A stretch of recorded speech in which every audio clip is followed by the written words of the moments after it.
Revisionism. What is it? Why has it become such a taboo thing to talk about? Don't we want revision?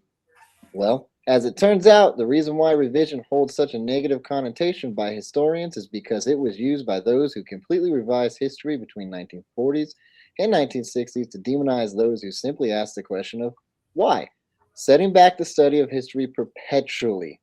Seeing that the official historical narrative hasn't moved forward an inch since the 1960s, shouldn't we want to progress the study? Shouldn't we want to ask the question of why, even if it's at the cost of being called a racist or denier? How dare you ask questions, you racist? You don't question the Holocaust, you Goyim. Big Brother settled that issue. Well, as it turns out, history doesn't care about the narrative or restrictions in studies or opinions. It just keeps moving forward. It will tell the truth regardless of hegemonic control. What is happening today in Iran is proof of that backwards revision taking place. In March of 1951, the story of Iran would take a dramatic turn. They got locked in a conflict between the Prime Minister Mohammad Mossadegh and the Western financiers over their oil economy. However, that conflict would end with the overthrow of Prime Minister following the Oil Nationalization Act. The Western powers would install the Shah as a response, but that's not where the story ends. In 1979, when the Shah's government became less favorable to the Western powers, they would turn around and overthrow the Shah's government and install the Ayatollah. And now, in 2026, the Ayatollah government is no longer favorable to us, and we must ask the question why. Unfortunately, Americans and other Westerners only get to see the Iran hates America native, though in this case it's Israel. Check out what one Iranian has to say about the revision of Iran's history and their connection to the Western elites.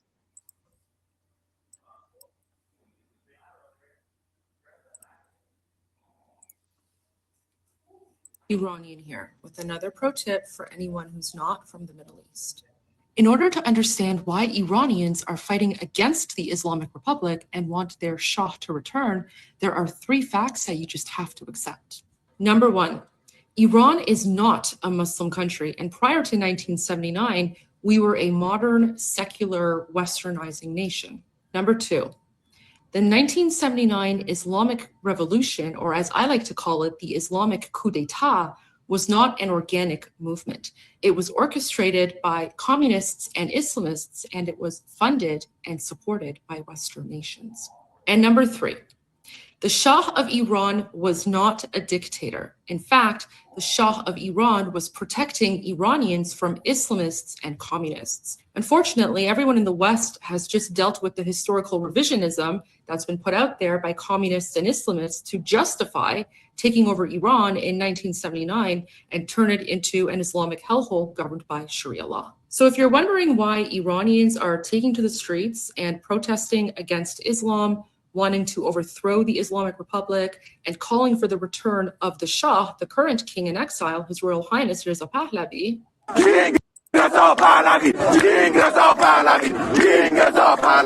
that's because everything you think you know about Iran and everything the Western media, communists, leftists, and Islamists have told you about Iran is a lie. And now you know.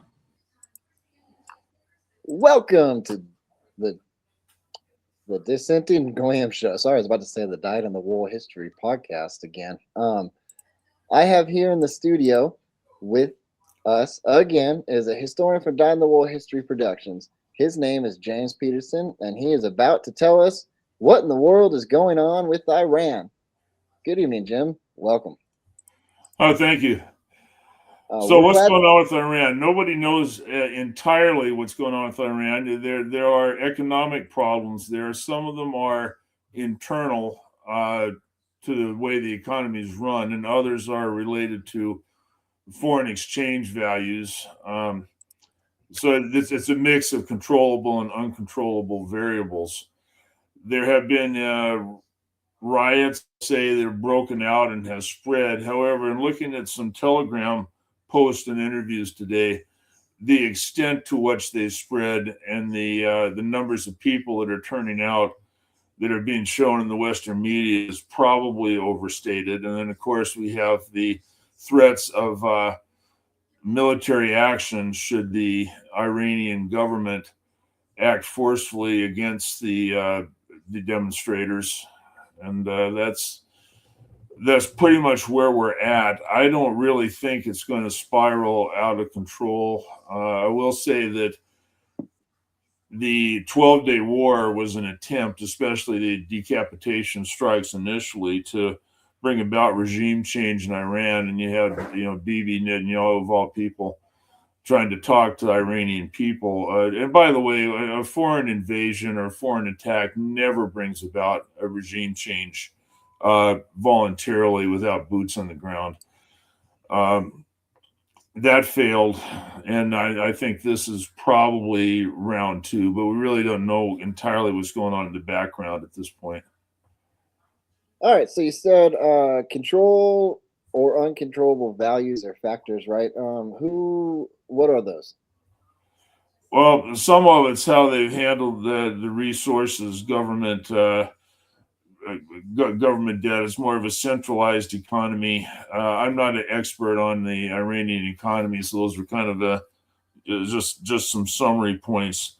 But their currency, they've also had a difficult time recently on international currency markets, monetary issues, and those two things together created a difficult economy, especially for young people, similar to what it is here. Iran is a multi-ethnic state. It actually has a significant Jewish population. I'm not sure what percentage is loyal to Iran relative to the Zionists.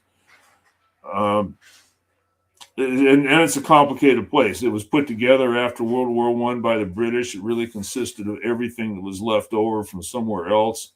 It's extremely large, which makes it both hard to conquer and also hard to defend.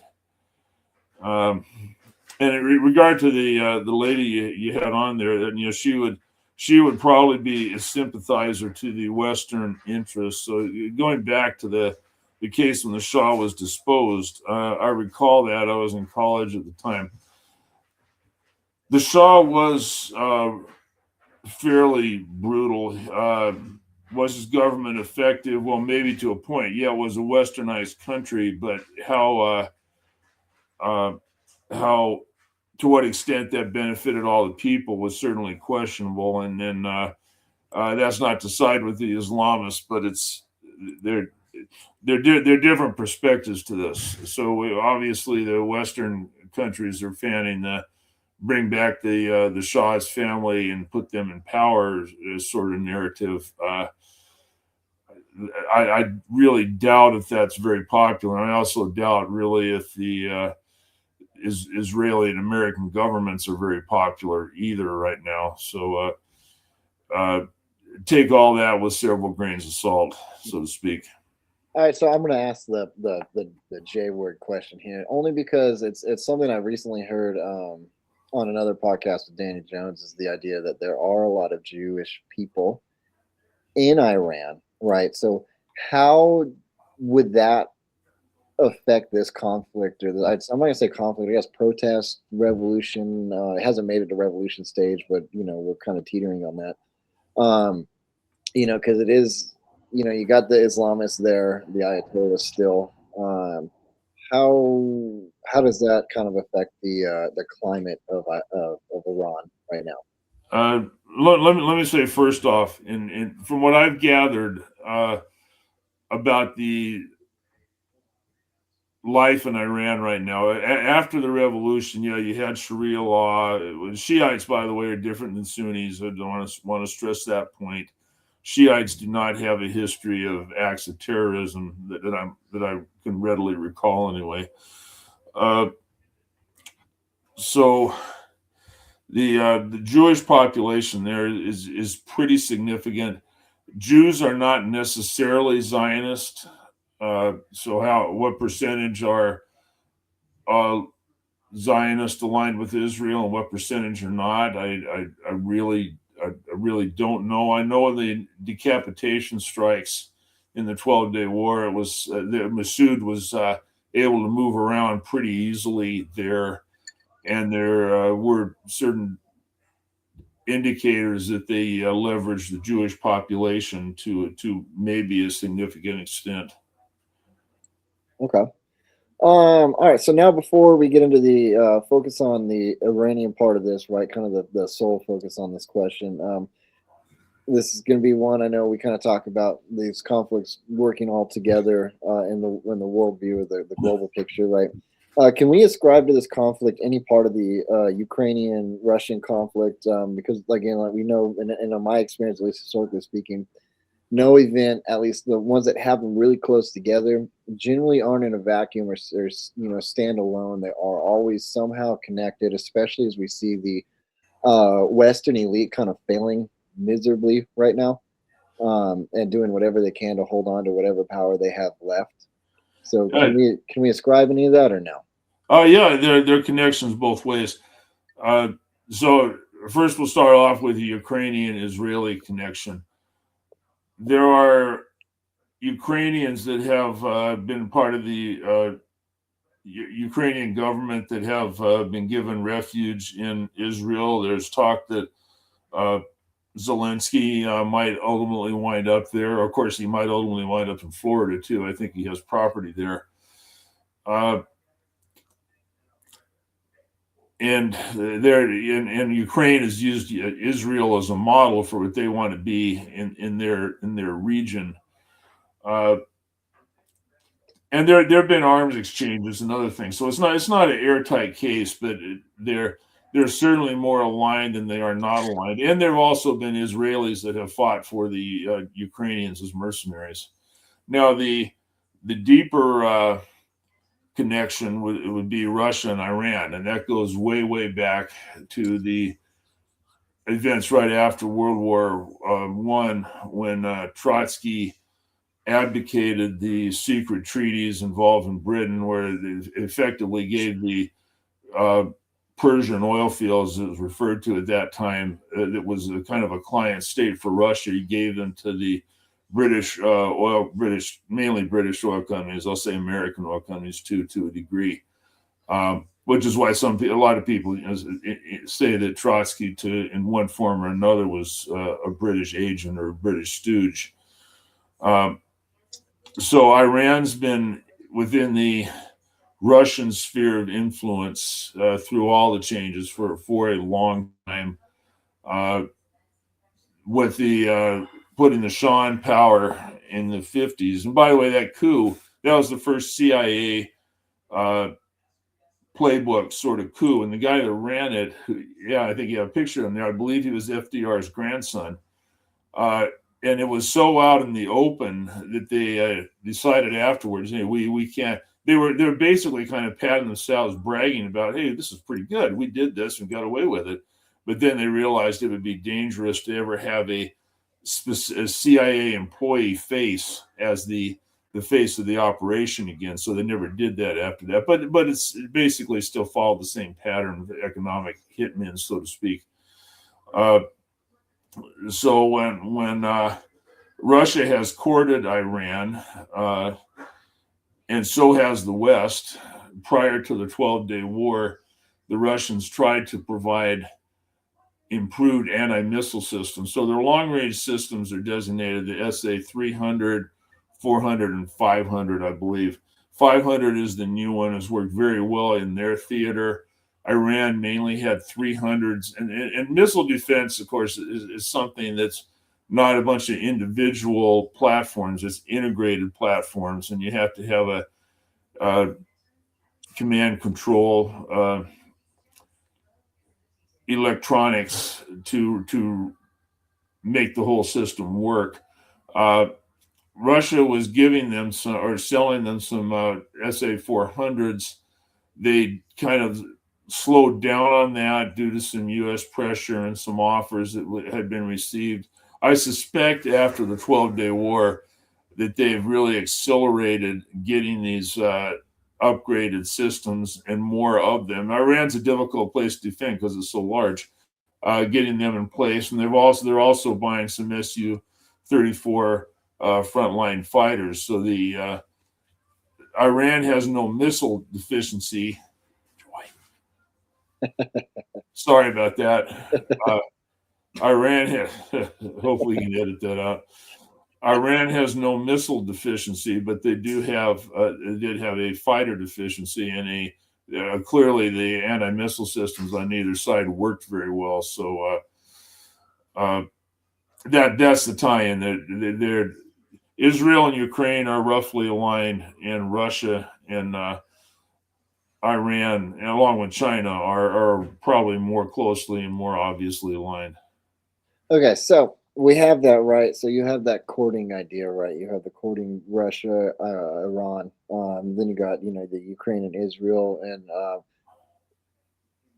what is the issue there with Russia courting Iran? Why does Netanyahu see this as a problem? Well, Why can't you just let that be? And it's clear that Russia doesn't have plans to take over the world, right? They just want to mind their own, where they're at. So why is it when they court Iran, Netanyahu's got that problem as far as that goes? Is it economic? What's going on? Well, Russia's always tried to develop railroads, and Iran is kind of the area where you could develop some very long-range railroads from Asia through Iran down into Africa, and with the sea people, so to speak, things that aren't shipped on ships are become very hard to control. So, and this goes way back into the 1800s, where the railway systems, especially the larger gauge railroads, were tremendous threats to British power. And then as the empire passed to American power. So that's the strategic importance of Iran, plus the oil. And as I mentioned, it's a very large place with a lot of different climates and terrains. But it also stands in the way of the Greater Israel Project, which Trump has at various times sounded like he bought into. Certainly, the donors have bought into it,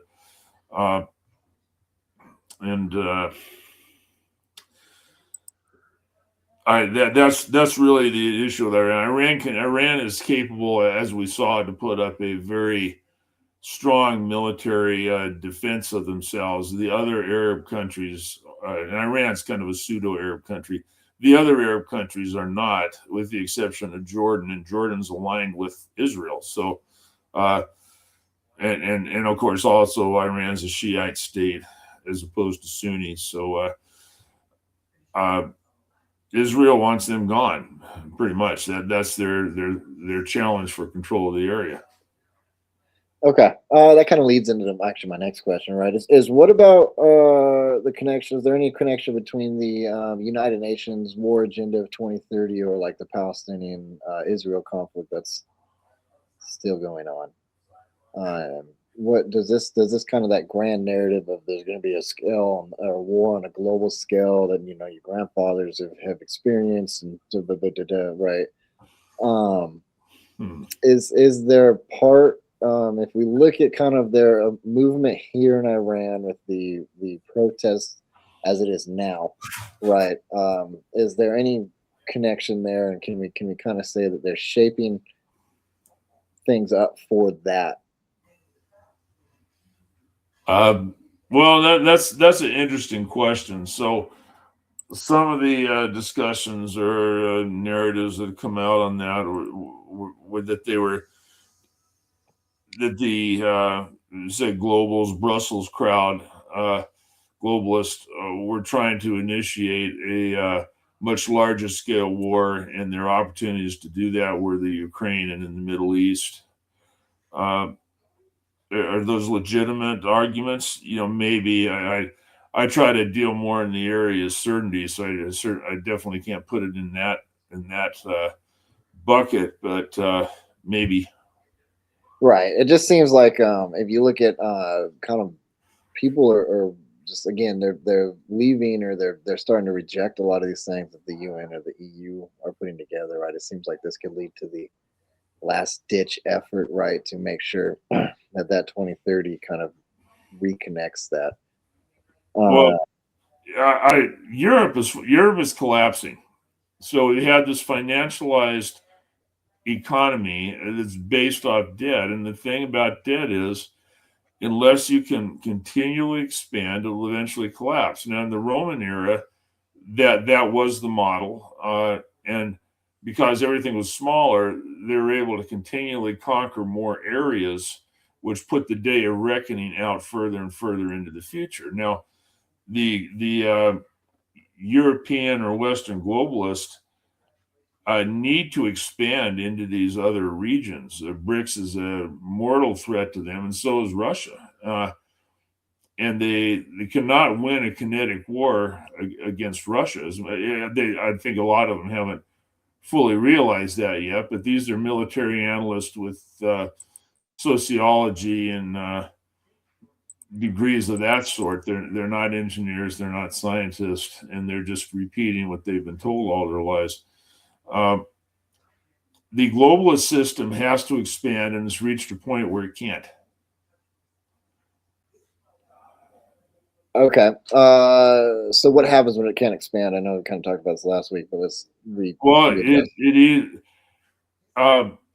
They can continue to escalate. War is always an answer, and I think the events leading to World War is getting to be kind of a consensus on what those were, and their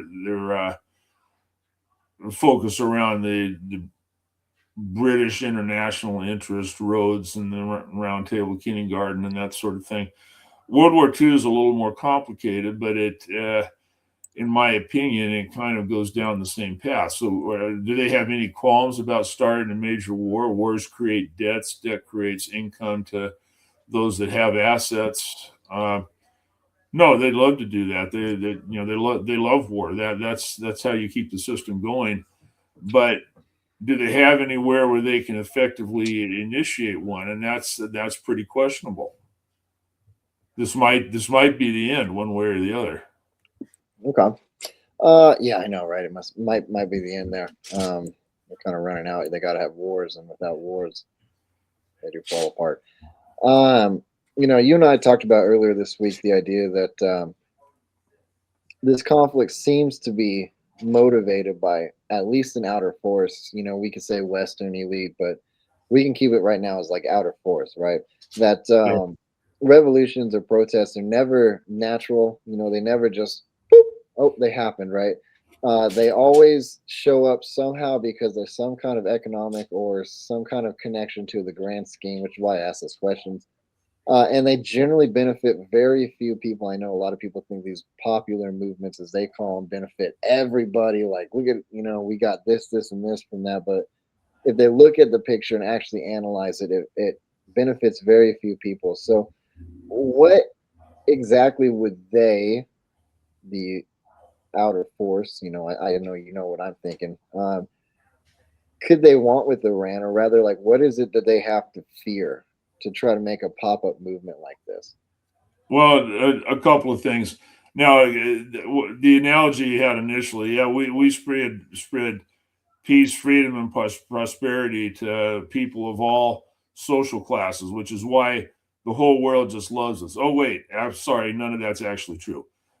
The only people that seem to love us are Israel. So, what are we trying to do here? Well, we're trying to prevent the economic union of Iran, Russia, and China.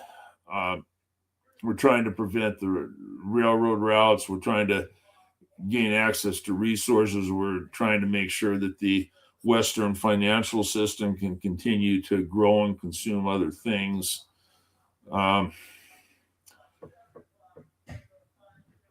No protest movements ever, as you mentioned, or again, protests require planning and they require funding. And going back to the 60s when you had the student protest here,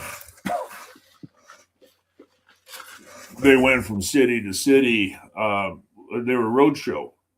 Basically, their business. So no such thing as organic protest of any size.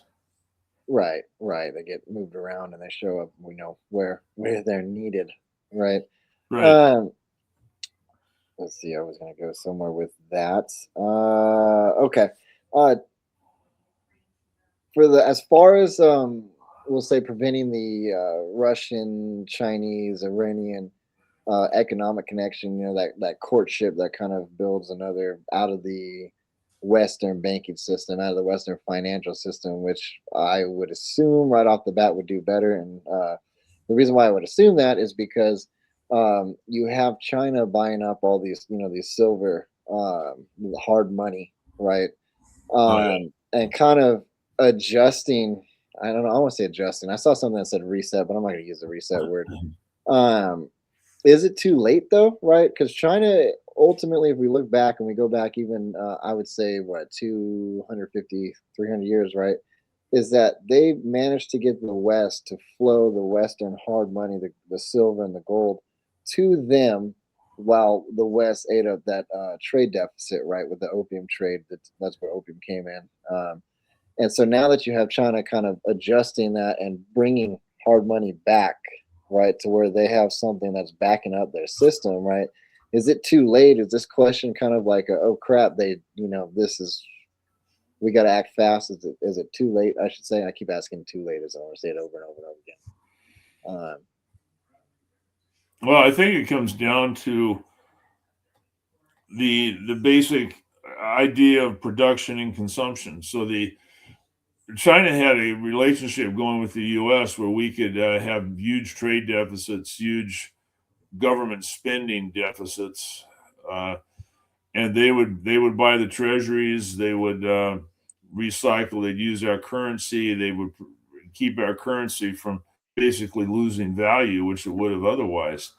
And that's because we made up a tremendous amount of their market. 30% at least, maybe more. Europe was a big contributor too. Now the latest figures I saw from China put it down, I believe, around the 8% level. So we're a lot less significant than we used to be for China, and we're becoming less significant all the time, which leaves us with the other really damning factor is that we consume stuff, we don't produce stuff. And that's what happens when an economy goes from industrialized capitalism to financialized capitalism.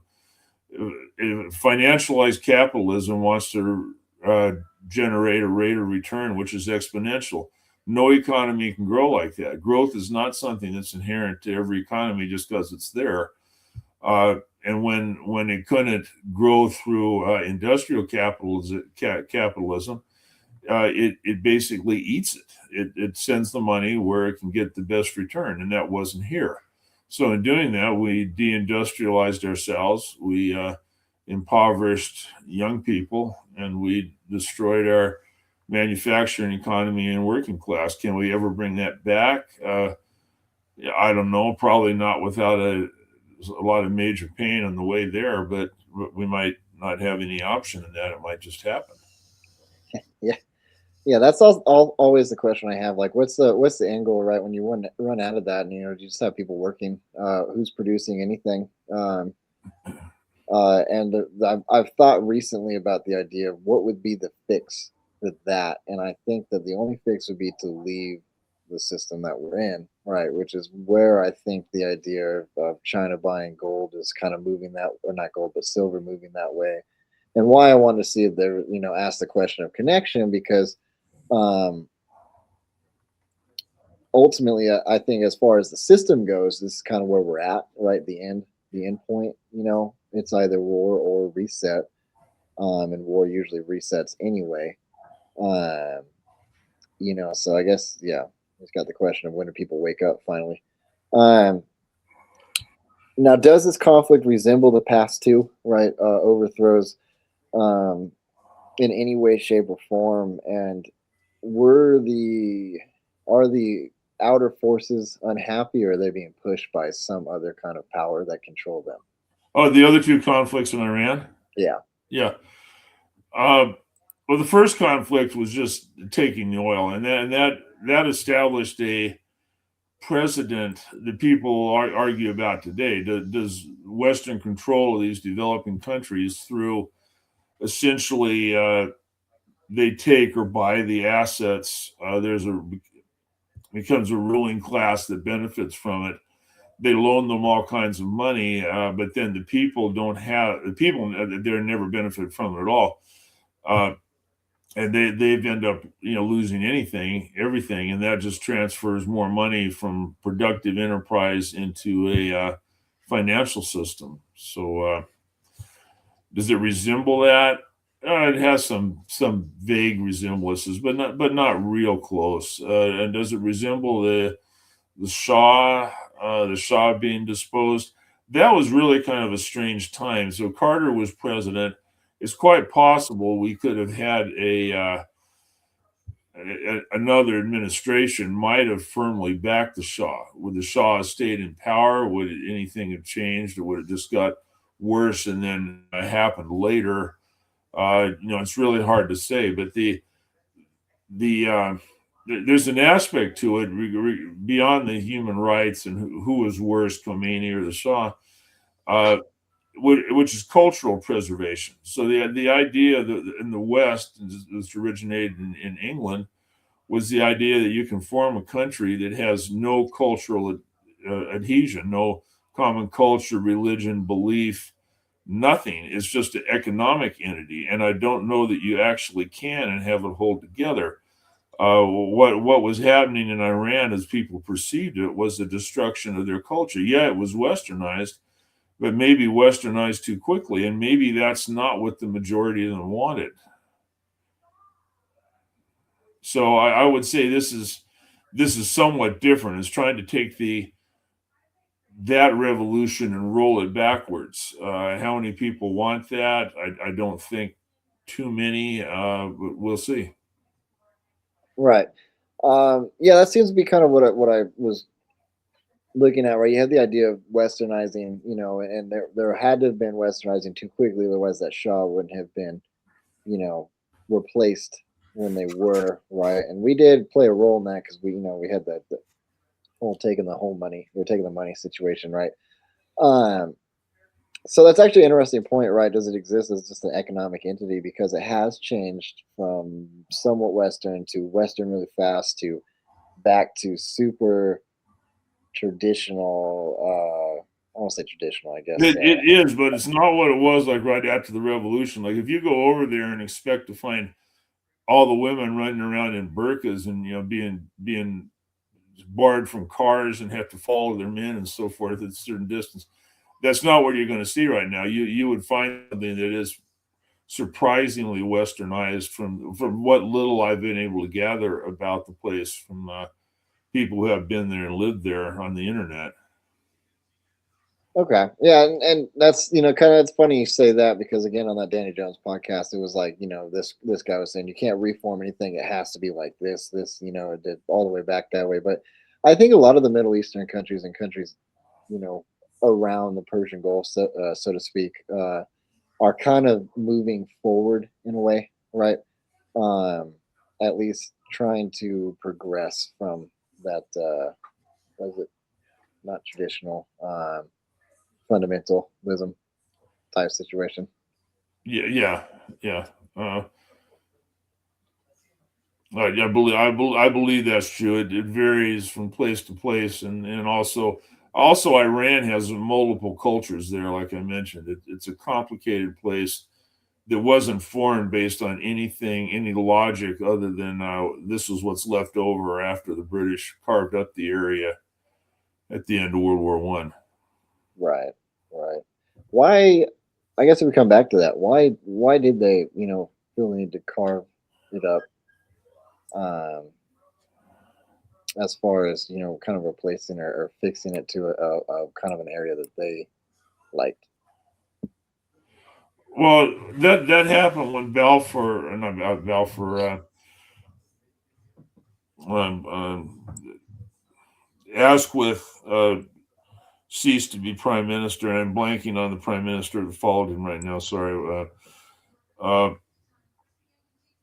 Lloyd George. Excuse me, Lloyd George became prime minister. So Lloyd George was from Wales, and he had a kind of a strange religious background. Basically, he was a Zionist, so that's his belief that existed in Puritanism, and moved around from location to location in the UK. I don't know if it was a common belief in Wales, but the idea with World War I was to eliminate Germany as a commercial rival. Now that didn't work so well for 4 years, and if the U.S. didn't enter the war, the English and French would have had to sue for peace, and the history, everything after that would have looked very different. But in that, at the end of World War I, the British refocused their objectives real abruptly towards the Middle East and Israel, or the idea of a Jewish colony, which primarily was coming out of England, was essentially an English outpost, and that's how it was seen at the time. And their military campaign through the Middle East was really haphazard. It was not very good. They were defeated at different points by really marginal forces. They eventually imposed their will up through Palestine, and the rest of the area was again just no real logic to it. It was kind of like they reached the end of the race. They were exhausted, and let's just draw a line around this and call it a country. And then, like I mentioned, Trotsky, by abandoning these secret treaties between the different warring parties, effectively gave them the rights to the oil in these areas, which was becoming more valuable at the time. Okay. All right. Last question here. And I think it's a good one because I think it's something that we need to talk about. And a lot of people are starting to feel this way, right? Is that just a couple days ago, Netanyahu had said something, and it led to the idea that Trump would be ultimately backing him up in this situation. As far as if he wanted to do this, then Trump would do it, right? How does that idea, or kind of that saying, after the 12 Days War, right? Then we had we bombed Iran, or so we've been told. As far as the MAGA movement and Trump, the idea of who got elected on the America First thing, is this proof that one, our foreign policy is not moving towards America First, and that our president is ultimately controlled by people who want to essentially go adventure in other places, right?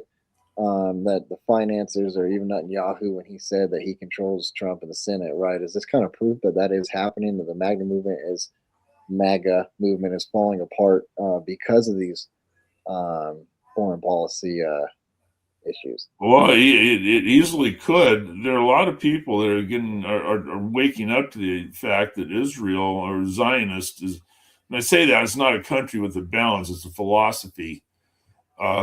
Has a massively disproportionate influence on our political system. They AIPAC and other groups like that control virtually all the elected officials, and then the evangelical churches, especially older people like me in evangelical churches, have given absolutely blind support to anything Israel does, and they are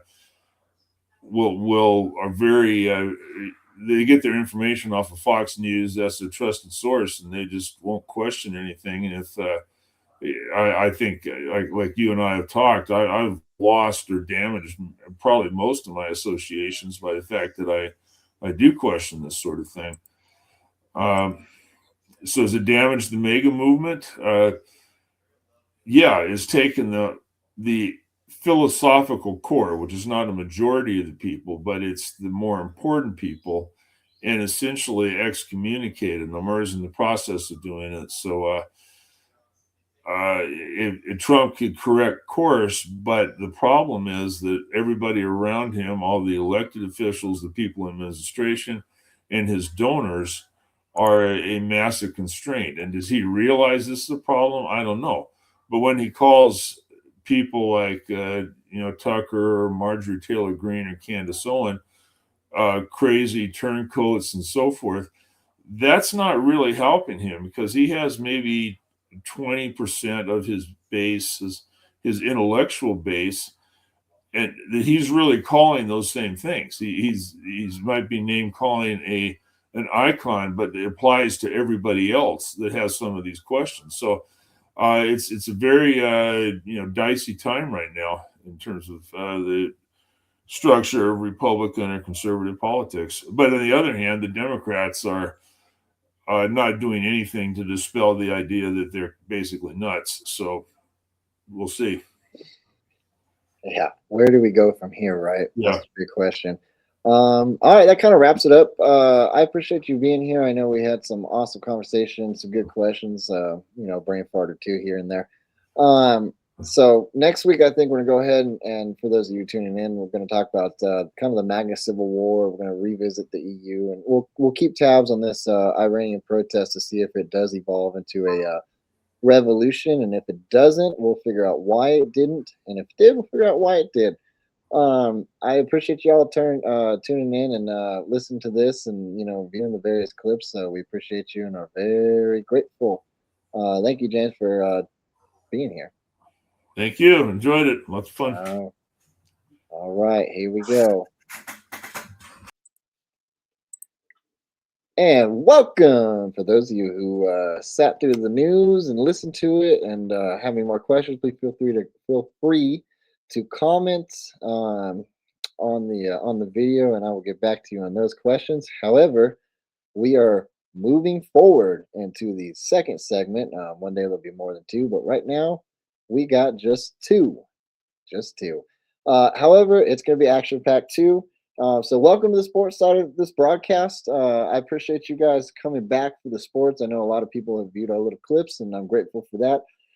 And so today we're talking about playoffs, right? Playoffs. Now, I was going to cue up the intro video here. I was going to say, hey, let's tune into Coach Jim Mora about what he knows about playoffs. However, I couldn't get the rights to it, so I'm going to do my best right now to channel my inner Coach Mora. Here we go. Playoffs? You're talking about playoffs?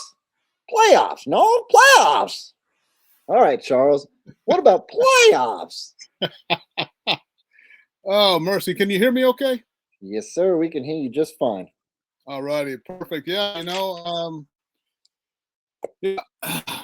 playoffs. I appreciate you not, going for all the rights and everything, not wanting to violate any policies. It's a real professional broadcast. I like going there. And a lot of people don't know the background, but Justin and I were actually next door neighbors for many years. In fact, I used to bring him over every now and then, some barbecue ribs and I used to grow watermelons. I would take them watermelons over there too. And no, this is not some type of ethnic joke. I literally grew watermelons right next door to Justin. I would take them over to him and his family, And so fortunately, we didn't get into any issues like we're going to talk about, I'm sure, on this broadcast.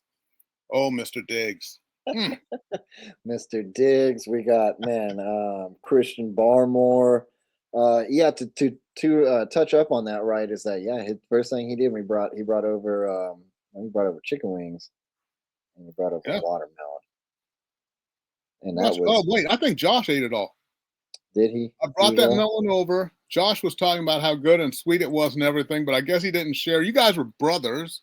So he probably ate the entire thing while you were gone for a day or two. Yeah. You know what, though, to think about it, right, is that from kind of week one, when you moved into the neighborhood, you hit all the stereotypes, and I love that. Yeah. Except for dating white women. Exactly. Yeah. All right, so here we go, right? Playoffs. It's getting interesting. There's a lot of moves around the league, right? We got McCarthy starting. We got Stephon Diggs and Christian Barmore facing felony charges. And by the way, you would be shocked to hear that they didn't want to comment on these, right? So I'm thinking it's like kind of Voinov, right, with the TV fell on his wife situation. You know what I mean? Yeah. Right, but and so to go forward from that, right, still no Parsons, right? But the Packs hope to better their chances by adding another Dallas Cowboys weapon to their defense, right? We got Trayvon Diggs. The other Diggs. The other Diggs, right? The one who people kind of forget about, in my opinion, right? You always think, oh, yeah, that guy plays football. Mm-hmm. Joining the secondary of the Packers, and, LaFleur thinks that's going to work, and we'll see. And then you have Tom Brady told Shaq this past week that he could still dominate the league, right? Then you got King Henry looking like his old self again, unfortunately against my favorite team, but hey, what can you do, right? So first things first, let's go right. Oh, and one more thing we're going to talk about here is that Puka Nakua got accused of being anti-Semitic and had Eric Swalwell comment on that. So we'll say something there. But go ahead, Charles. Show us that beanie, that Miami. You know, this is the, you know, and no, I don't like that it was born of all the woke stuff, because you see that in the end zones in the NFL. It's like, you know, end racism. It takes all of us, choose love, all that kind of stuff. You know, that's all well and good. But when I look at it, I like the new beanies that came out. It's opportunity, and it says unity. You have the opportunity for unity. That's really what it's all about when it comes right down to it. There are people you don't think you have anything in common with, but remember, just look for the thing you have in common. When you're in a stadium with 60,000 other people, you don't know anybody, but you got one thing in common. You love sports. And that is the thing I always loved about sports, is that it just bridges the gaps. Doesn't matter if you're male or female or white or black or somewhere in between. You got this thing in common that can bring us all together. And we need to communicate. People don't do that anymore now that everybody's just online and behind keyboards and everything. We don't do the face-to-face. Yeah, they got their phones right there. I'm just looking. Yeah. And the other thing it says on the back, it says inspire change. You know, if you want to inspire change, you got to communicate, you got to motivate, and you got to just, you know, get in there with people and get people to understand you. You understand them. Stop all the, you know, the back and forth. And if someone thinks differently than you, find out why. Maybe they think differently for reasons you never even considered. But that only comes through communication, people. That's the way it goes. Conversation, discussion, and respectful, right? Respectful. Exactly. Dialogue. Exactly. Yeah. I agree, right? Is that you have sports, beer, and food, right? Are all things that bring us together. Right. Yeah. And it's great. It's great in that moment, right? Because we do all share that one thing in common. And even, you know, we like the same team, right? Or we can at least sit next to each other cordially for the, you know, brief time that sports game is going, even if it's, say, a Packers and Bears fan, right? Hey, I have some friends who are Raider fans. There you go. That's how, you know, that's how objective I am. I mean, Raider fans for the love of God. Yeah, I know. You know, it's especially, I know the one time is I was at a Ducks game at one time, and I saw a fight, right? And they came together. They were fighting about their favorite team. Yeah. I'm just kidding. And remember, sports is entertainment, a grand form of entertainment, but it's entertainment nonetheless. That's what it is. We're all still there, right? Right. For the love of sports. That's why we're there. For the love of sports, right? And that's great. Yeah, that's great. I think that's why I coach. I coach, you know, football and all the other sports there. Right. All right, so let's get into it, right? I've never been so relieved to hear about somebody starting a football game, especially as a Packers fan, right? Is that we have this guy coming back and starting for this game, right? I'm not sure. I don't think it really means anything, but how do you think this is going to affect the Vikings here? Well, like I said, the last show, it's like JJ, he shows the flashes that he may be something in the league, but the whole thing is can he stay upright? Can he just stay off the injured list? Like I said, it's a knee, it's a concussion, it's a wrist. There's all these different things. So I hope he doesn't have one of those careers. I hope he finishes out strong, and I hope they found their guy. But, you know, there are things like what the Atlanta Falcons are dealing with Michael Penix, who's out with an ACL, and in his whole football career going back to college, this is his third ACL injury. So how does he fit into their long-term plans? No matter how nice a spiral he can throw, can he stay on the field? That's the main thing about it. Right. I think one thing we didn't talk about last week as far as these quarterbacks go is what would it take to keep them on the field, right? What would it take to get them to play at a higher level, which they obviously aren't at now, right? What would it take?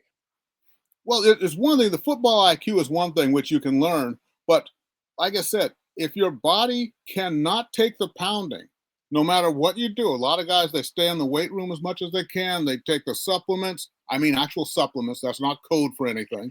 The actual supplements, they do the right things. They get the right amount of sleep, but their body just can't take it. And if you're one of those unfortunates, the other I thought of, Nick Foles. Nick Foles, he was another one. Big, strong kid, could not stay healthy. That's just the way it goes sometimes. Nick Foles did not have a body that could take the pounding of football. Andrew Luck is another one.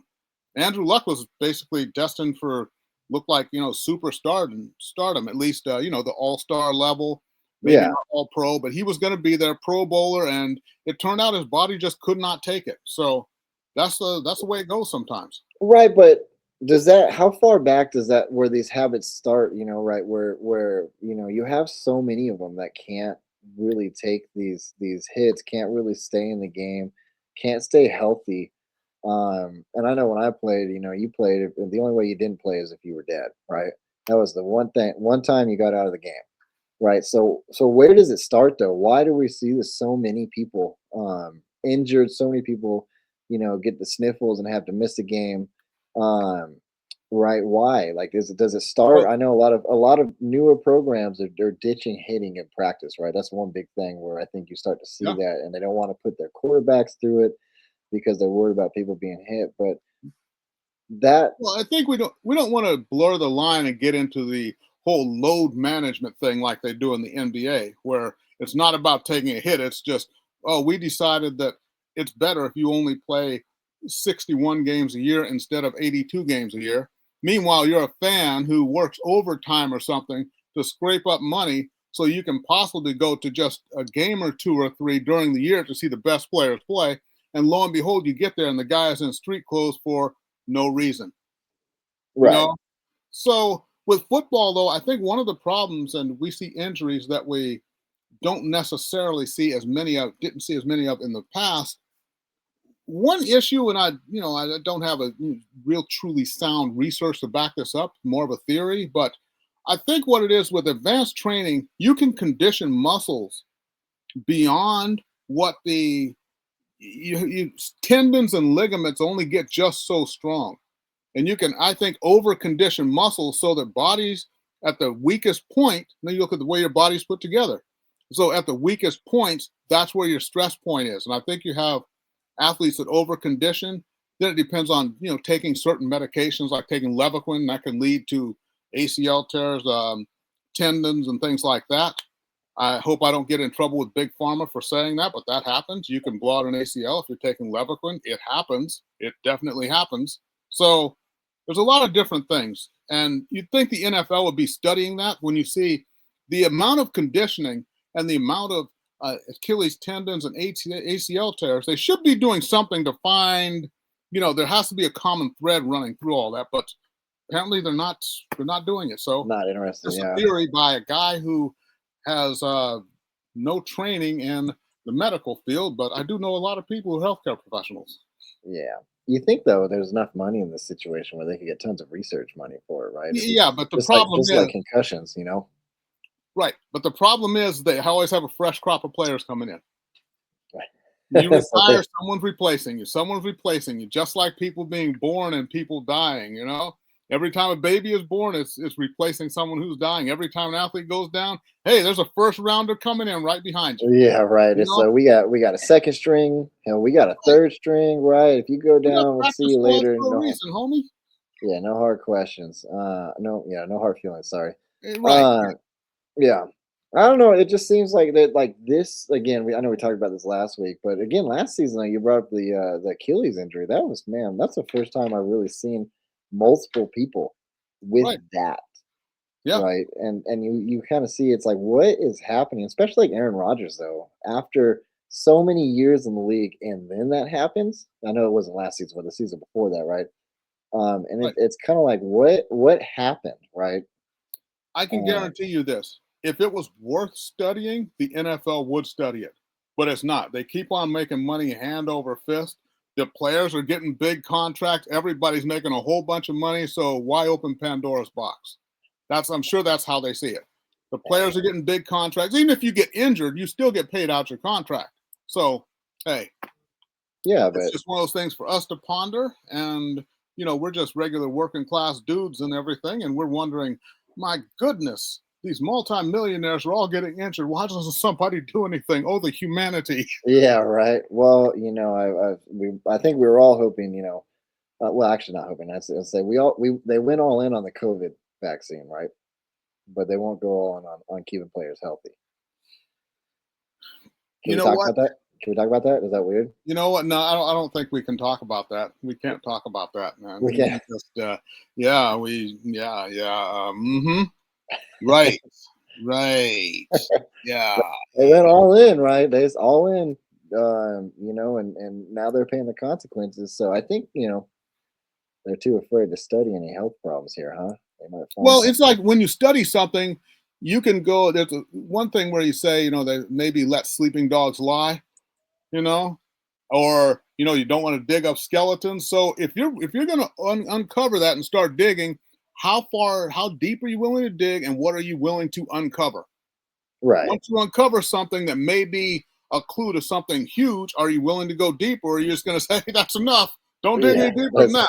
Let's stop, right? Let's put those ones away, right? There can be liabilities involved and everything else. So unless it truly becomes a thing, when players start asking, why are we all getting these injuries? That's maybe when you have to study it. But as long as it's just a couple of knuckleheads like you and I wondering about it, they don't have to do anything. It's going to have to be the players who initiate it and say, hey, you know what? We're going down way too often with all these injuries. What's going on? Yeah, you think though they would look at themselves, and then they look at, say like a hockey player, and realize that they never, right? You very, very rarely will a hockey player go down for longer than like 5 minutes. Right. And I understand. Here's the thing. When it's a crushing tackle and you go down, I get that. But you see so many of these non-contact injuries. Like when Michael Parsons went down, he just cut across the field and all of a sudden go down in a heap. Like when Odell Beckham injured himself in the Super Bowl, running a crossing route, and then all of a sudden he's hopping on one foot and drops to the ground. Yeah. And Nick Bosa, a lot of these guys, no contact. They're just things are snapping. Right, but like then compare that to Connor McDavid, right? Runs into a goalpost going almost 30 miles an hour on his skates, right, and tears the ligament in the back of his knee. Mm-hmm. But then he doesn't even get surgery, right? He lets it heal on its own. Yeah. You know what I mean? Well, it is a different motion. I mean, I can say, because I remember once I actually the stupid injury. I broke one of my toes when I was running through a house when I was playing hockey, but I was still able to play because your foot is in a skate, it's flat, and it didn't put any pressure on it. Had I been running, though, I would not have been able to run. I couldn't run, but I could still skate. Right.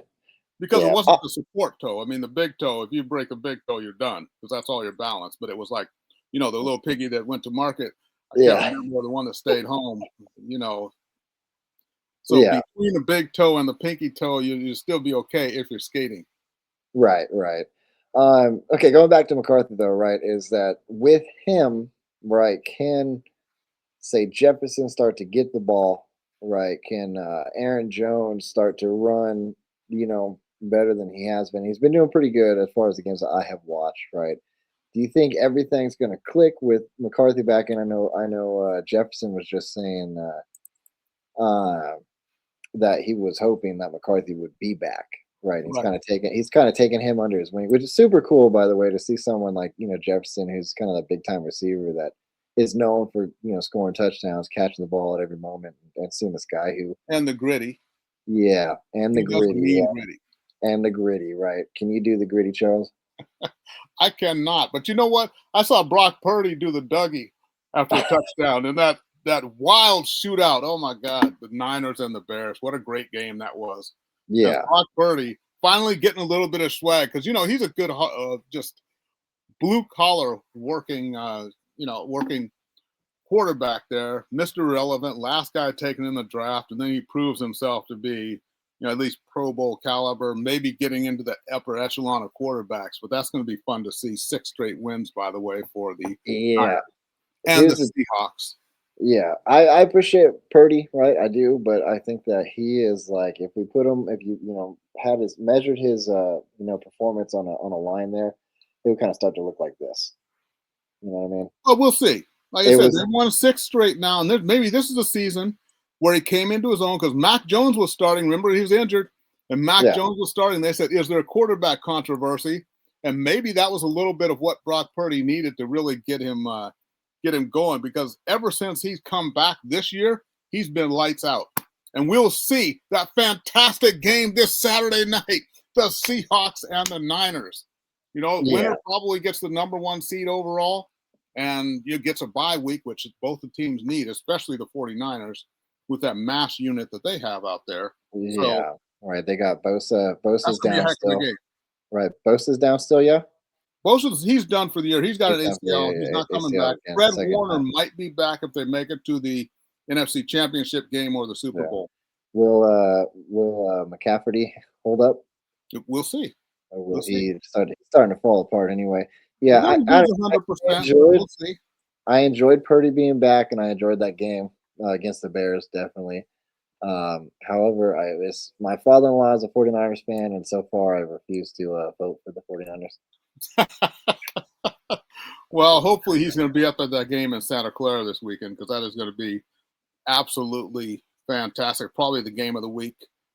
But that happens on Saturday night, and then we got the Ravens and Steelers in a winner-take-all on Sunday night to cap off the weekend and the 2025 NFL season with a winner-take-all. Yeah, I tell you what. By the way, we'll go to that one now. Right? Is that Rodgers thinks the Steelers are going to bounce back? Now, I would love to see Rodgers, do it again, right, and kind of take that team where it needs to go.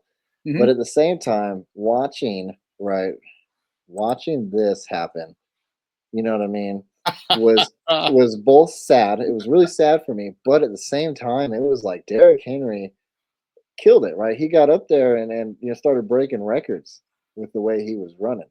Yeah, right? Josh Norman had PTSD when he saw that stiff arm, and that's one of those if you know type of things there. But I honestly, even though the Steelers are my second favorite team, I'm a Dolphins fan first and foremost, then it's the Steelers after that. But with the Steelers looking at the whole thing of TJ Watt still being out because his trainer deflated one of his lungs, and DK Metcalf because he's just knucklehead of the century, he's going to be out also. With your best player on defense out, and really arguably your best player on offense being out, I don't think the Steelers can win this game. I really don't. Yeah, I know. You can too much, even though it's in Pittsburgh. Yeah, they got bad weather in Baltimore too. Yeah, but you can only. I know that as far as the Steelers go, right? You can only give the ball to. I forgot the running back's name right now, but that dude that came out of nowhere, right? You can only give him the ball so many times, and Rodgers has to figure out how to throw the ball to someone other than Metcalf, right? Can he do that, or do you think it's going to be a one-dimensional game? No. Well, the Steelers and Ravens play just historically low-scoring games. In fact, there was a game in the 2024 season where the over-under between the two teams was only, I think, 38.5 points. Like the lowest over-under in the history of NFL over-unders. So it's going to be just a kind of ugly. It's always, there's not a lot of vertical in there. It's old school 3 yards in a cloud of dust or a cloud of snow, however you'd have it. And the game like that, I think this is a game that Derrick Henry is built for. And I hate to go against my Steelers, we'll just call them my Steelers, but Derrick Henry, I think he comes out, he's the difference in this game, and I think Baltimore beats Pittsburgh and they go on to the playoffs. Yeah. I think that's the one thing. This is why they got Derrick Henry, is to win games like this. To win those games where he's most needed, right? I think that's the one thing, is that the Ravens did really good against the Packers as far as attacking where they knew the field was weak, right? Van Nuys couldn't stop them. And so I think when it comes to the Steelers, I think the same thing is going to happen, right? They're going to go to that kind of that fresh defensive end who's kind of been behind TJ Watt this whole time, right? And I think that's going to give Henry the ability to do that 200-yard game again.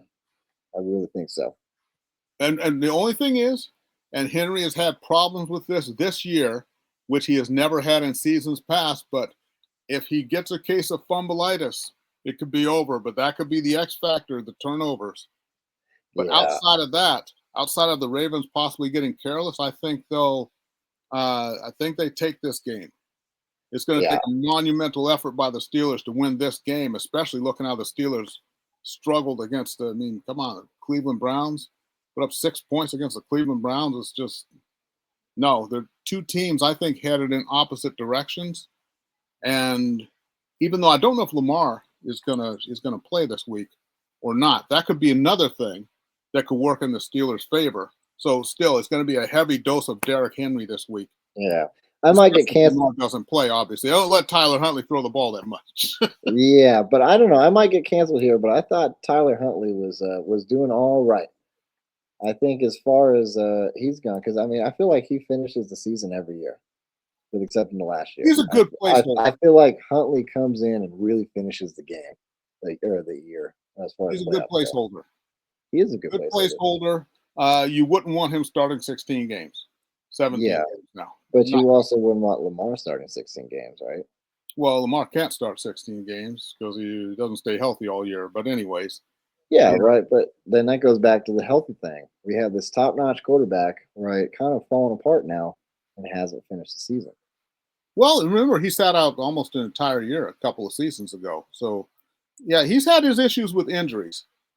That's for sure. So, yeah, we'll see. And I think with if Huntley starts, that'll definitely be a good thing for the Steelers. But, if for the Ravens to actually go anywhere, if they're going to possibly go anywhere in the playoffs, they need a healthy Lamar Jackson under center. Right. If not throwing, at least the idea of the running quarterback, right? To kind of move the secondary out of the way, so it kind of opens up the idea if he can run the ball or get that shorter. Right. You can't be one-dimensional and go far in the playoffs. You may beat the Steelers, who are kind of under, But then again, I'm sure Aaron Rodgers is saying, "Hey, this is the reason why they picked me up, is to win games like this at this time of year." So it's going to be a great weekend of football. Like I said, the Niners, Seahawks at night. Then you have that Ravens and Steelers game. And then starting off, remember, we got the Carolina Panthers and the Tampa Bay Buccaneers on Saturday at, I believe, 1:30 local time here in Southern Cal. And that's pretty much a winner-take-all right there. Carolina is winning in. Tampa Bay, they need to win. If they win, then they're in. If I wrote it down here, if New Orleans beats Atlanta, they're in. And the Rams, what are the Rams doing?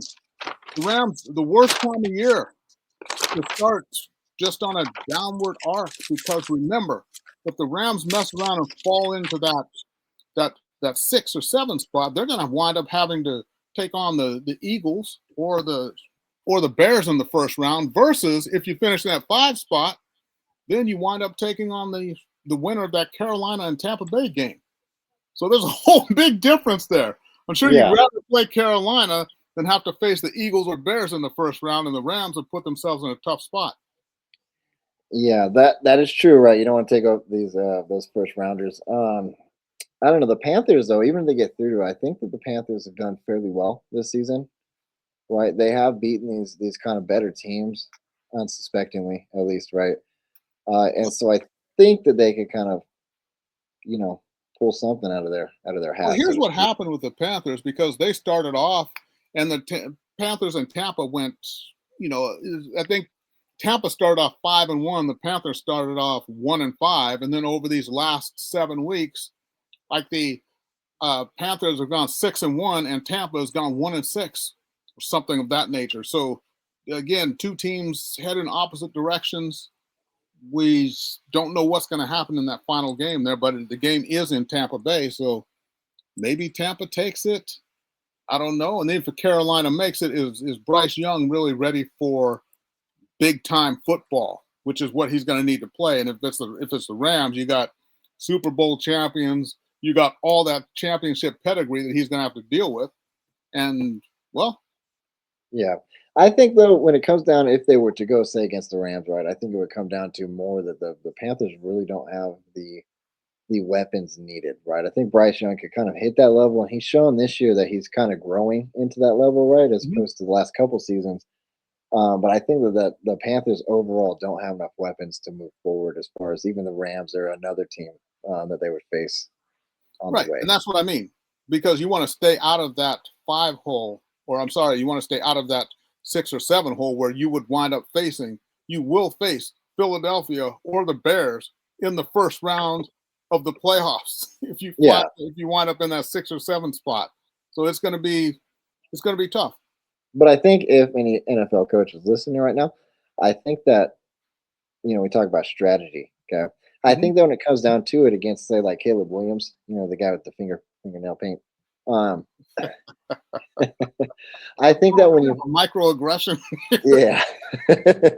I think that when you fluster him, right? I think that's the best shot to really get him out of his comfort zone and to make him or to force a mistake from him, right? The Packers did it. I've seen a couple other teams do that. And I think that would be the game to get Caleb Williams off of his game, right? Well, remember, if the Rams play that game, they wind up that 6 or 7 spot, they're going to have to travel to Philadelphia or to Chicago, where the weather is going to be none too pretty. That's what it comes down to. They're not going to play in the friendly confines of SoFi Stadium. Yeah, I was going to say, well, that's their fault. Temperature on the field all the time.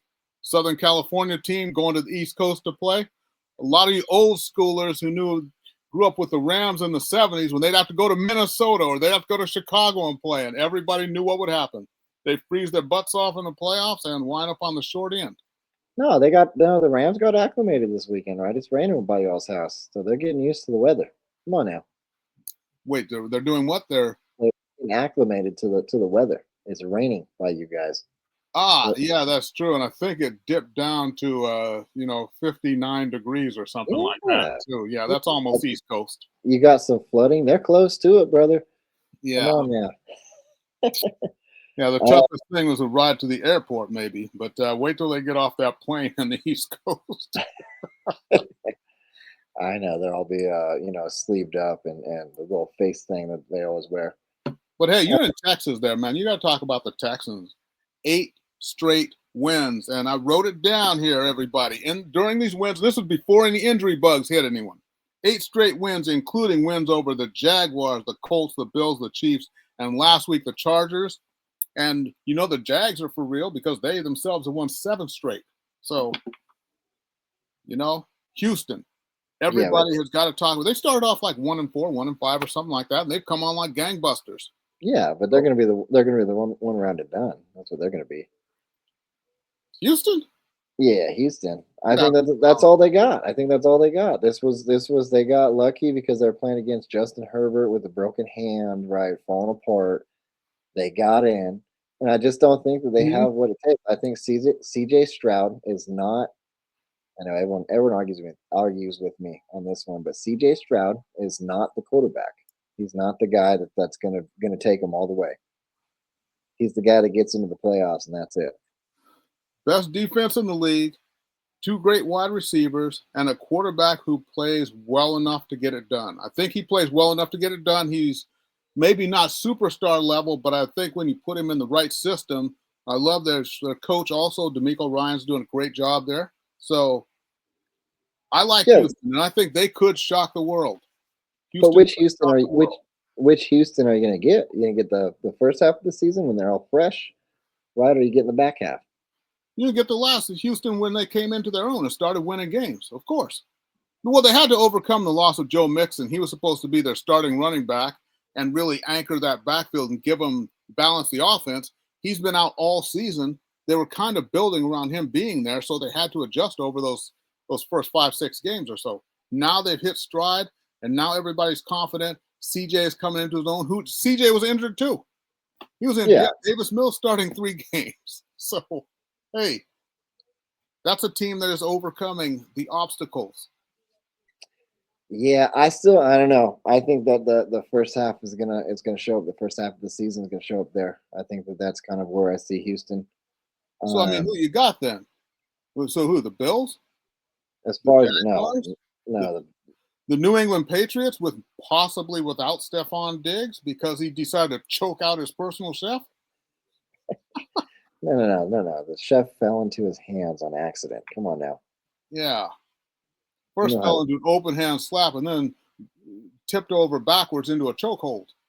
Right? Yeah, that's the well, next time she knows to make them Brussels sprouts right. You know? And that is why he had no comment. He's like, I don't know, man.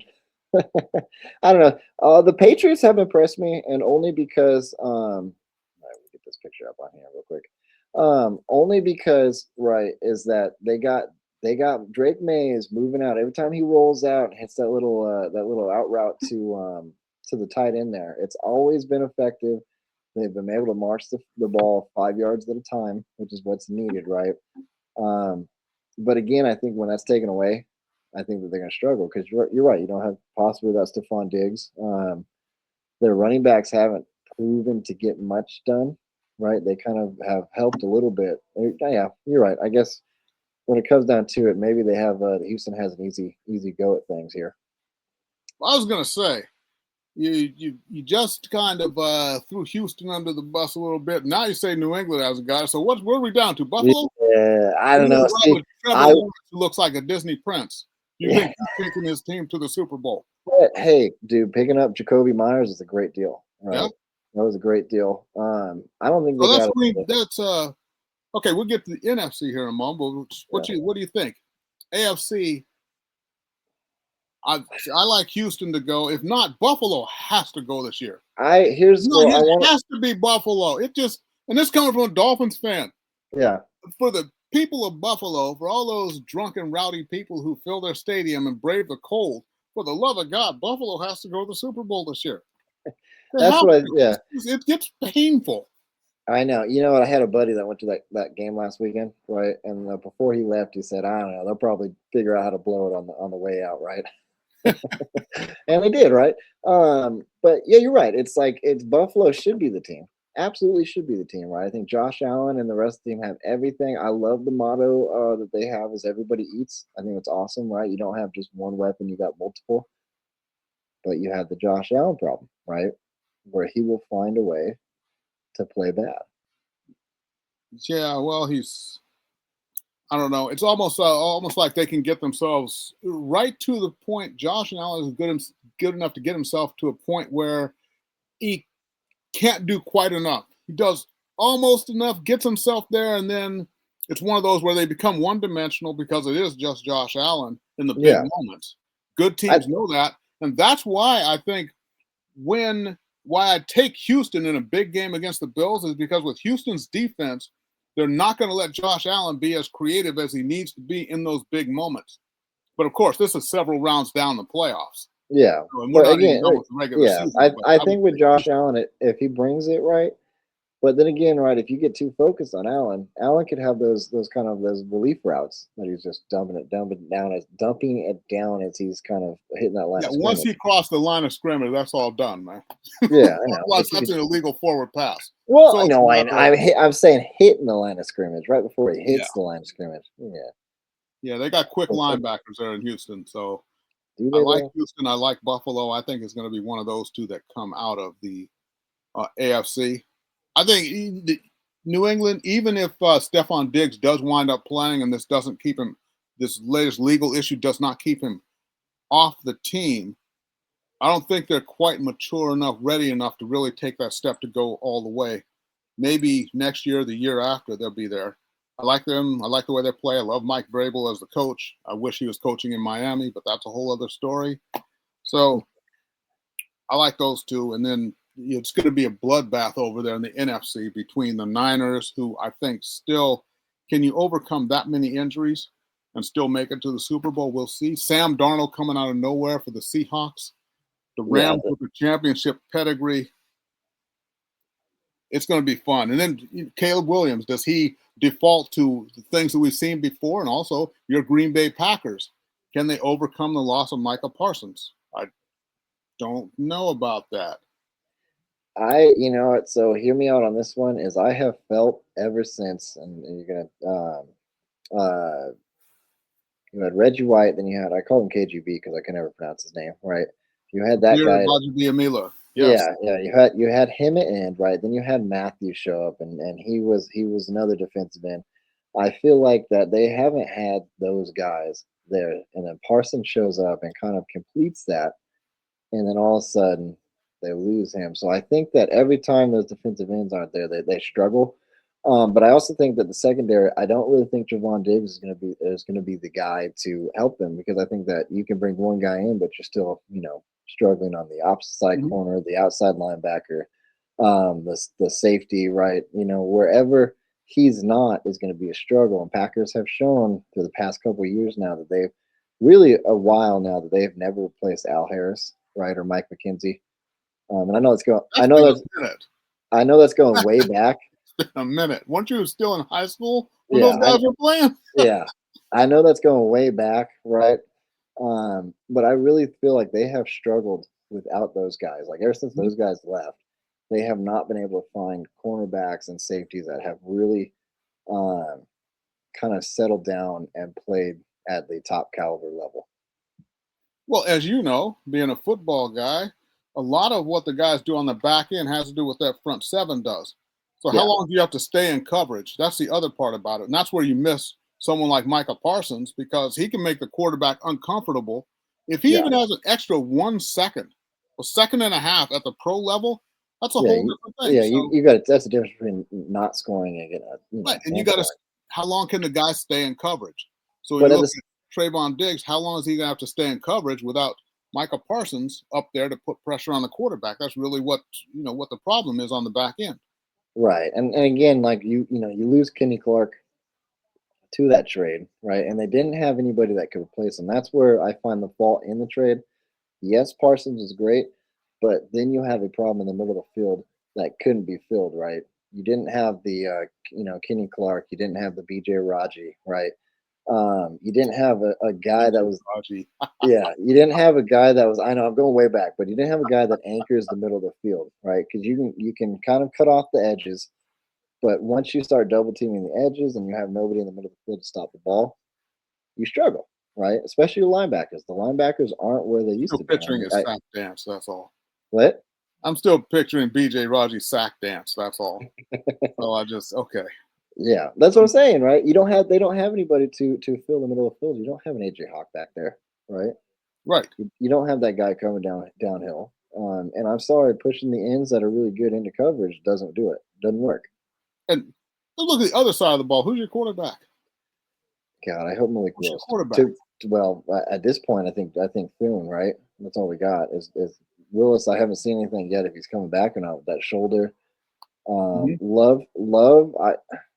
I don't think. Do you love Love, or are you just? I don't think he's. When I found out he got that contract, I was upset, and the reason why is because he can't do it. He can't think fast. He's slower than old Brett Favre when he runs the ball, right? Yeah. And he floats the ball, right? The good thing about Malik Willis, and it was a relief watching him really pass the football, right? He had that low arc, it got to where it needed to go. Footwork was great, right? He threw from a quarterback stance. He had great rotation across the hips and the core. Love doesn't have that. Love has 2 feet planted, and he floats the ball every time. And he's too afraid to hit the the routes as far as kind of the middle of the field, the out routes, I should say. Sorry, I was going to describe the route, but the out routes. He struggles, especially like 2 weeks ago, right, when he threw that ball to Watson, right. That ball shouldn't have been thrown in the first place, but not only did it get thrown, it got intercepted, and Watson was out for the game. Yeah, well, I got to make a little note here, because when the Ravens played that game against the Packers, I think this may be the first time that I've ever seen where the 2 starting quarterbacks were out. Yeah. Where Love was out and Lamar Jackson was out, and both of them are, as you know, they are of the darker persuasion. And they're 2 backups. I mean, 2 black quarterbacks were both out, and their 2 backups were also black quarterbacks. Has that happened before in the history of the NFL? I don't think so. Dig into your files. That's something that you would know. I think the first one is, yeah. I think that was the first time we've seen that. Right? Backed up by 2 brothers. Yep. Then you got the third string, which is white guy. White dudes, yeah. It's never happened. I guarantee you that's never happened. Yeah. Mark that one down, right? Yeah. Yeah, So I don't know. Don't think that we've had progress. There's been no progress. No, there's been progress. There has. And those who think that the league still has, a glass ceiling or some type of whatever, no, they don't. Either you can play or you can't. Yeah, and that's the good thing about sports, right? You're either top notch athlete or you're not. And Right. that's the difference, right? Yeah. And that doesn't that doesn't discriminate on what color skin or where you come from, right? You either got it or you don't. Exactly. That's why I'm sitting here talking to you and not playing in the league. Yeah. Yeah. Well. We should stroke up Ebony and Ivory in the background, man. That's what we need to do here and build some unity.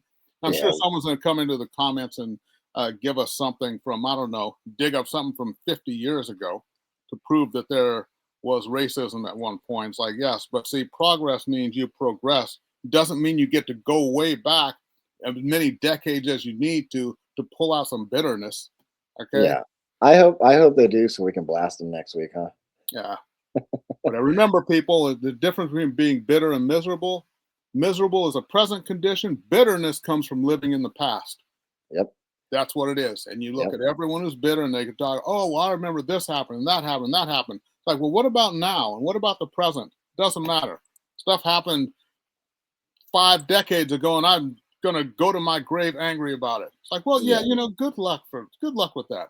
They live miserable for the rest of their life. That's what happens, right? Right. They live miserable because of their bitterness. Yeah, that's exactly the point, right? Well, maybe they want that. Maybe they want to be miserable, right? They get to play the woe is me card, huh? Yeah, exactly. Opportunity, people. See it. Yeah, there it is, right?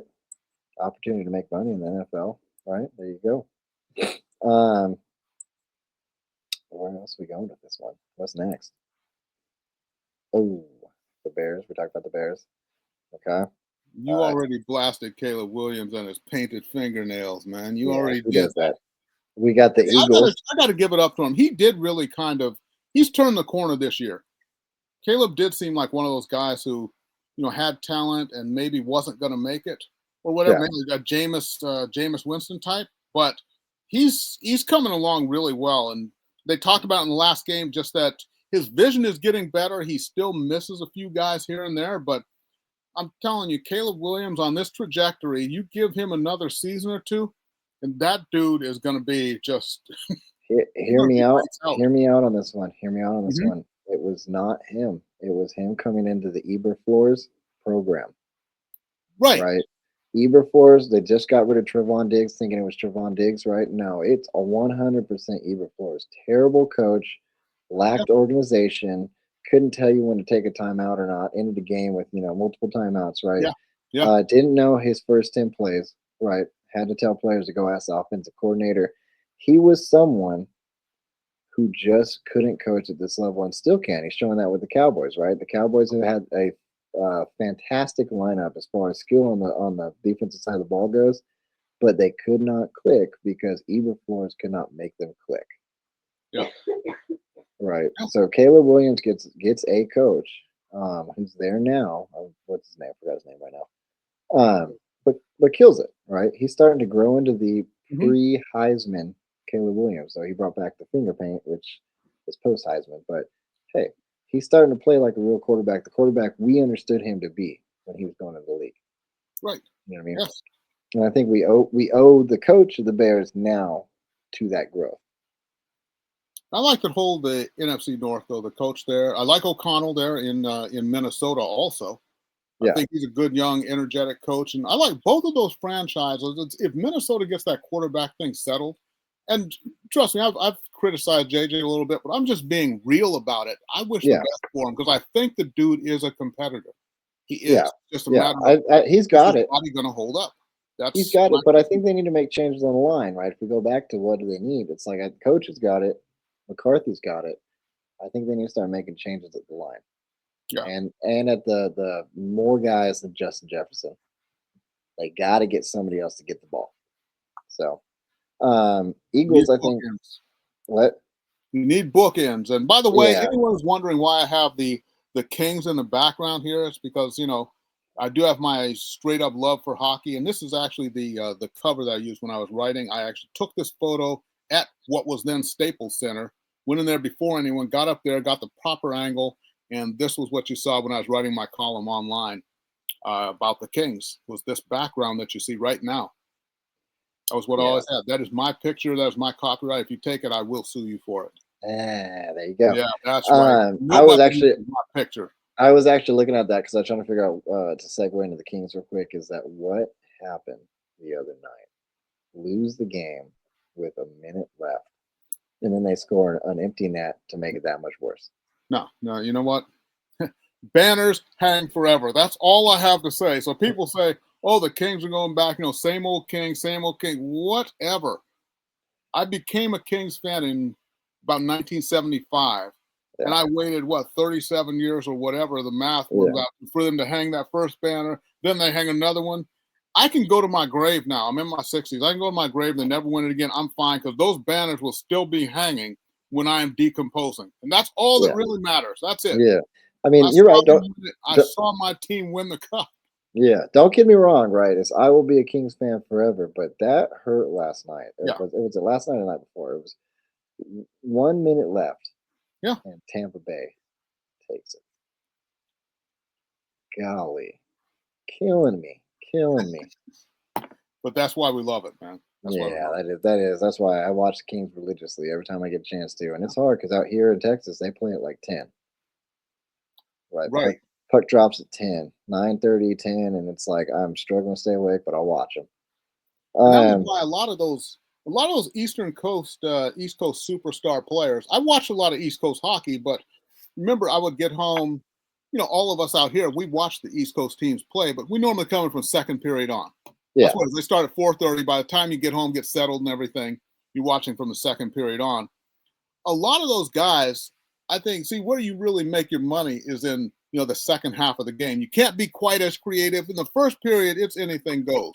It's 0-0. There's plenty of time. You can make a mistake. It doesn't matter. So all these really creative players, I didn't see them play in the first period. So a lot of the East Coast writers, they saw that. They were looking at all this dazzling stuff, and they would forget what happened in the second half of the game. Yeah. Oh, my God, they had a great first period. I never saw that. So I got to judge them really for how they truly played the game when it mattered. Yeah. So my perspective was different. And then you have a lot of the East Coast writers who they flat out be asleep by the time the Kings started playing. Yeah, but it showed though, right? Every time the Kings go to an East Coast game, right, is that the announcers talk like the Kings are the worst thing ever because they have no idea. Right. Play because they don't see the game. Yeah, they think of all this stuff, and kind of what they're saying is like, what are you even saying right now? Like you're just talking about a team, but you're not really talking about the Kings because you haven't watched them. Mm-hmm. You could tell they had read their notes, but they couldn't make sense of it. There was no context for anything that they said. They were doing their best, but you could tell they had not watched the team play. And I'll give you one personal. I remember when I went to the NHL All-Star game, I was covering that in 2003. That was in Florida. And that was when the Kings swung the trade for Sandis Ozolinsh when he came over to the team. And I remember talking to an East Coast writer, and he asked me at that time, he says, yeah, Paul Kariya says, is he really that good? Yeah. Kariya had come into the league. He'd been in the league 10 years. Yeah. I heard about Paul Kariya. Is he really that good? Paul Kariya, of course, was magnificent. He's a Hall of Famer. He's incredible. Yeah. And, it's a good, honest question to ask, but that just shows you the East Coast. And, who knows what I would do if I had grown up on the East Coast or whatever.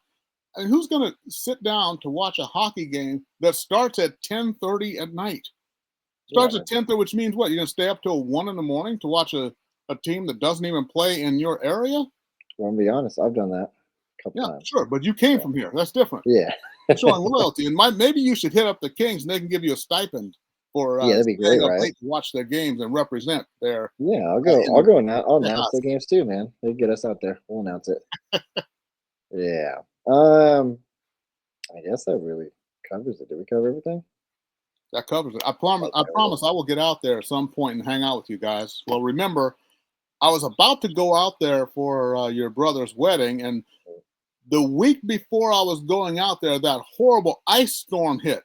In Dallas, daytime, the freeway froze over, and Yeah. caused black ice on the freeway and everything right before I was supposed to go, and I didn't make it, and I haven't gotten out there. That was, what, 3 or 4 kids ago. You know? Yeah. I know. You know, that was funny because everyone came out for that wedding, and all of a sudden they were stuck here for the next week. Right. Yeah, you lost power and everything, right? Yeah. Well, not me. What's So I that? only lost it for that entire week. I lost power for six hours total. But Yeah. people like everyone else that I know did. They lost everything all week. Yeah, so it wasn't meant to be, but I promise I'll get out there. Yeah, you got to get out here. Definitely. There's some good minor league games out here too.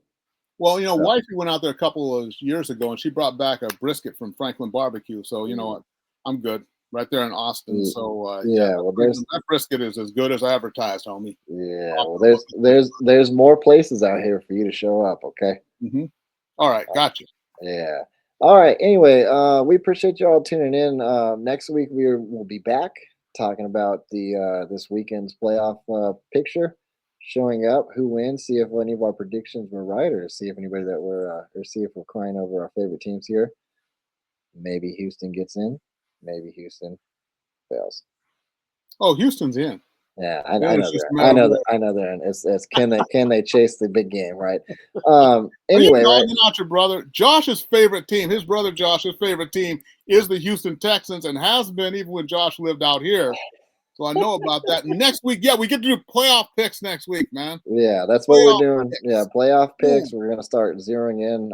I will have more notes. I did my best here to keep up with Charles there. So you're really testing my knowledge here, and that's great. So we will be back. We appreciate you tuning into the Dissenting Goyim Show, Sports Edition. Yeah, we'll be back. Thank you. Anyway, have a good night.